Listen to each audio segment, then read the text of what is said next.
One of the issues that is being discussed at the moment, along with what Shaq was discussing with us, the issue of abortion, and what will it be in terms of the debate as we look towards 2020, following some controversial bills on the state side just this week. We have got Georgia, we've got Alabama, those two states debating two bills right now. Georgia's governor signing a so-called heartbeat bill, banning an abortion once a doctor is able to detect a fetal heartbeat. That's usually at the 6-week mark of pregnancy, and sometimes before a woman even knows that she is pregnant. In Alabama, there's a bill that's being called the strictest abortion ban in the nation. It would criminalize abortion in nearly all cases, making it a felony.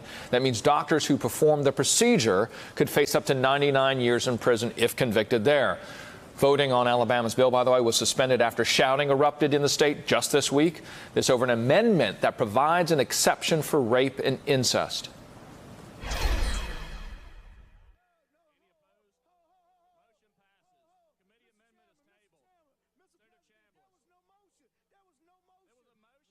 There was, in this case here, there was a representative there of the state house that was absolutely rejecting that they move on to a vote there, saying that they had. So at the moment, that vote has been put off. Here with me now, Susan Del Percio, MSNBC political analyst and Republican strategist, and Basil Smikle, Democratic strategist. Thank you both for being here.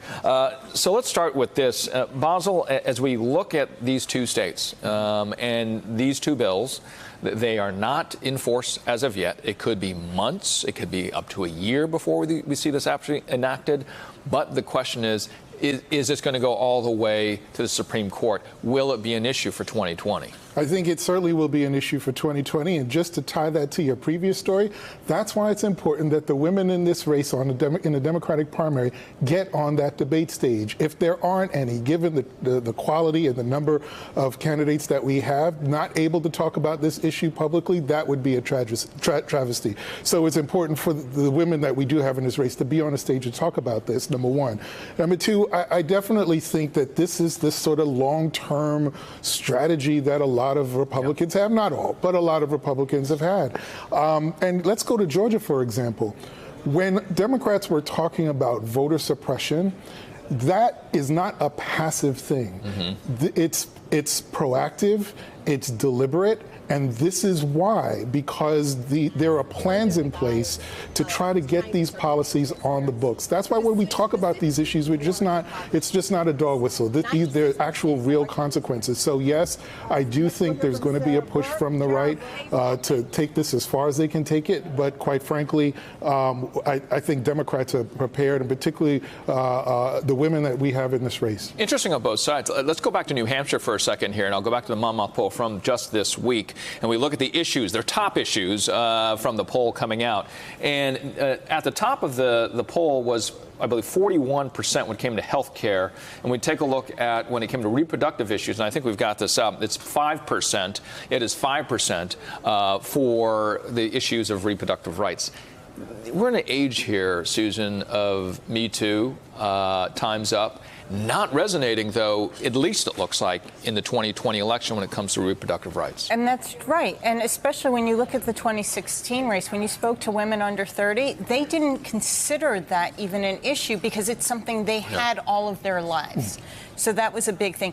But I think the way the Democrats to frame this will probably be, if these cases make it through the Supreme Court, is that judges matter and bring up the Kavanaugh confirmation hearing and use that as the tool, even though it is somewhat disconnected.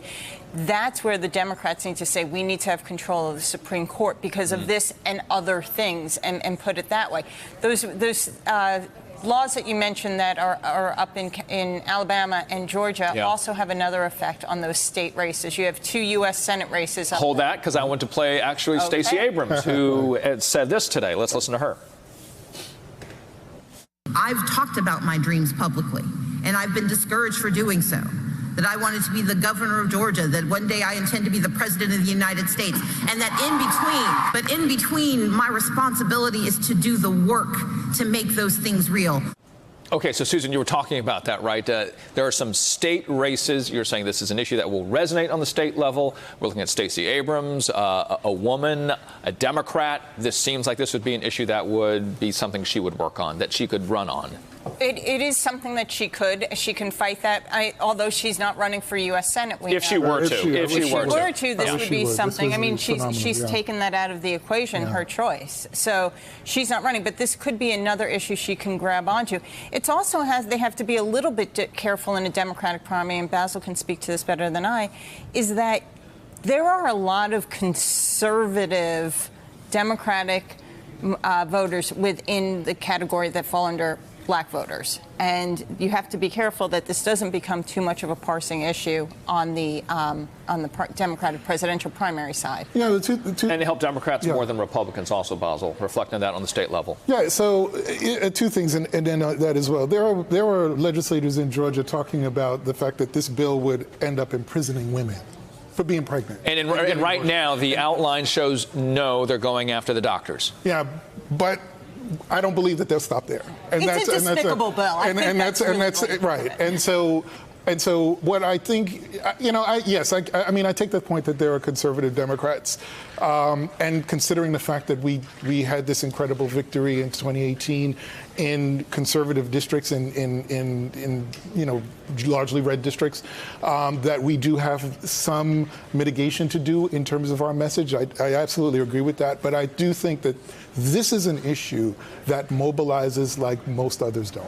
And we have to find a way to be able to capitalize on that in the right way, with the right narrative. In the general, yes. I just meant in the primary, depending on which Democrats go. I do. Yeah, I actually think that if we're talking about creating that movement, the social political movement, this is one of those issues that has to come to the forefront, certainly. My favorite duo here. Thank you so much. Susan Del Percio, Basil Smikle on this Saturday on the issue of abortion. Appreciate it.